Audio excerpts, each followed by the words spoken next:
Hi, I'm Christine Benz for Morningstar.com. A large percentage of taxpayers receive refunds on their tax returns.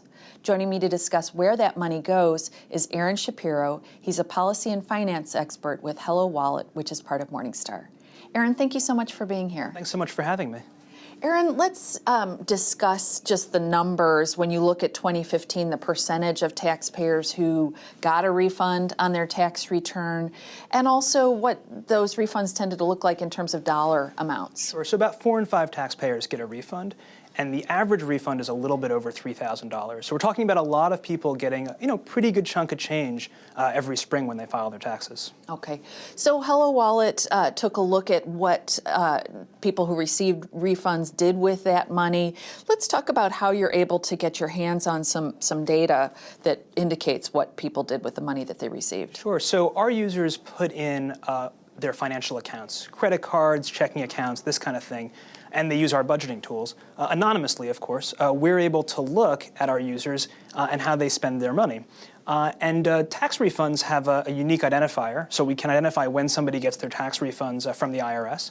And then we could look at how they spent their money in the months leading up to the tax refund and the months afterwards. Okay, so there were really 3 categories that you looked at. One is people used the money to pay down debt or maybe pay bills that they wanted to be current on. They could save the money or they could spend it. How did you see your users tend to deploy those windfalls? So only about a third of users tend to save the money. The other ones spend it. About 25% of users use it to pay down credit card bills, and those payments were quite high. We saw average credit card payments go up $2,000 in the month after the users who used the money for credit cards in the month after they got their tax refunds.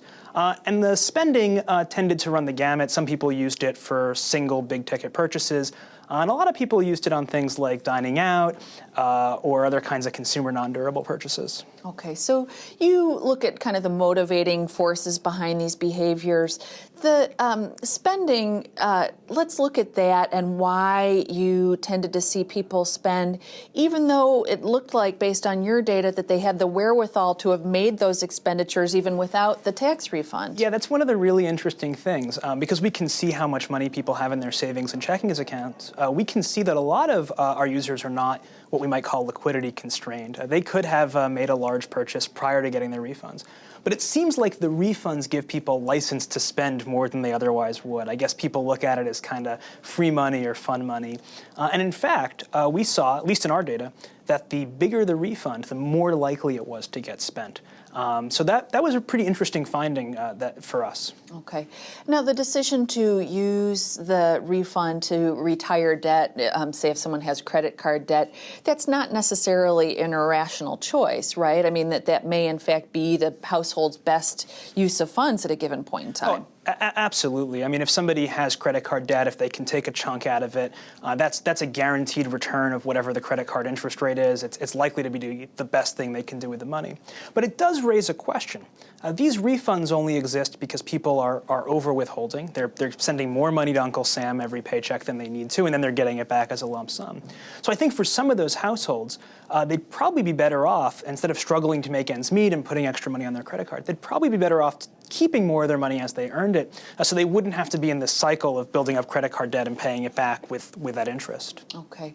So this issue of over withholding, is it simply that people don't really necessarily have the tools they need to make good decisions about withholding amounts? I think that's probably a part of it. Taxes are pretty complicated, and it's a little difficult to figure out exactly how you should fill out your withholding information. Some of it's just inertia and drift. So somebody starts a job, they fill out their paperwork correctly, the withholding is more or less what it should be, and then their life changes and they don't adjust the withholding amount. So for example, if somebody gets married, buys a house, has children, those things can all reduce your tax burden. And if you're not updating the withholding information, you're going to end up getting bigger and bigger refunds. One of the takeaways from this research is that by correcting withholding, people can actually save more on an ongoing basis through a 401k. I think that's one piece of advice that you would give. Yeah, I think this would be a really good source of money for people who are looking to put a little bit more aside in their 401k. I mean, if you think about it, you change that withholding, and then you put that money towards the 401k, you wouldn't feel any pain in your paycheck. Now, you won't get this big payday every spring where you get to kind of go nuts and spend a bunch of money, but I think that would be a really good way of helping people, and again, in a pain-free way, allocate more money to long-term goals. And I think it's a place, people could look as they're trying to figure out how they can save a little more for retirement. Okay, Aron, some interesting research here. Thank you so much for being here to share it with us. Thank you so much for having me. Thanks for watching. I'm Christine Benz for Morningstar.com.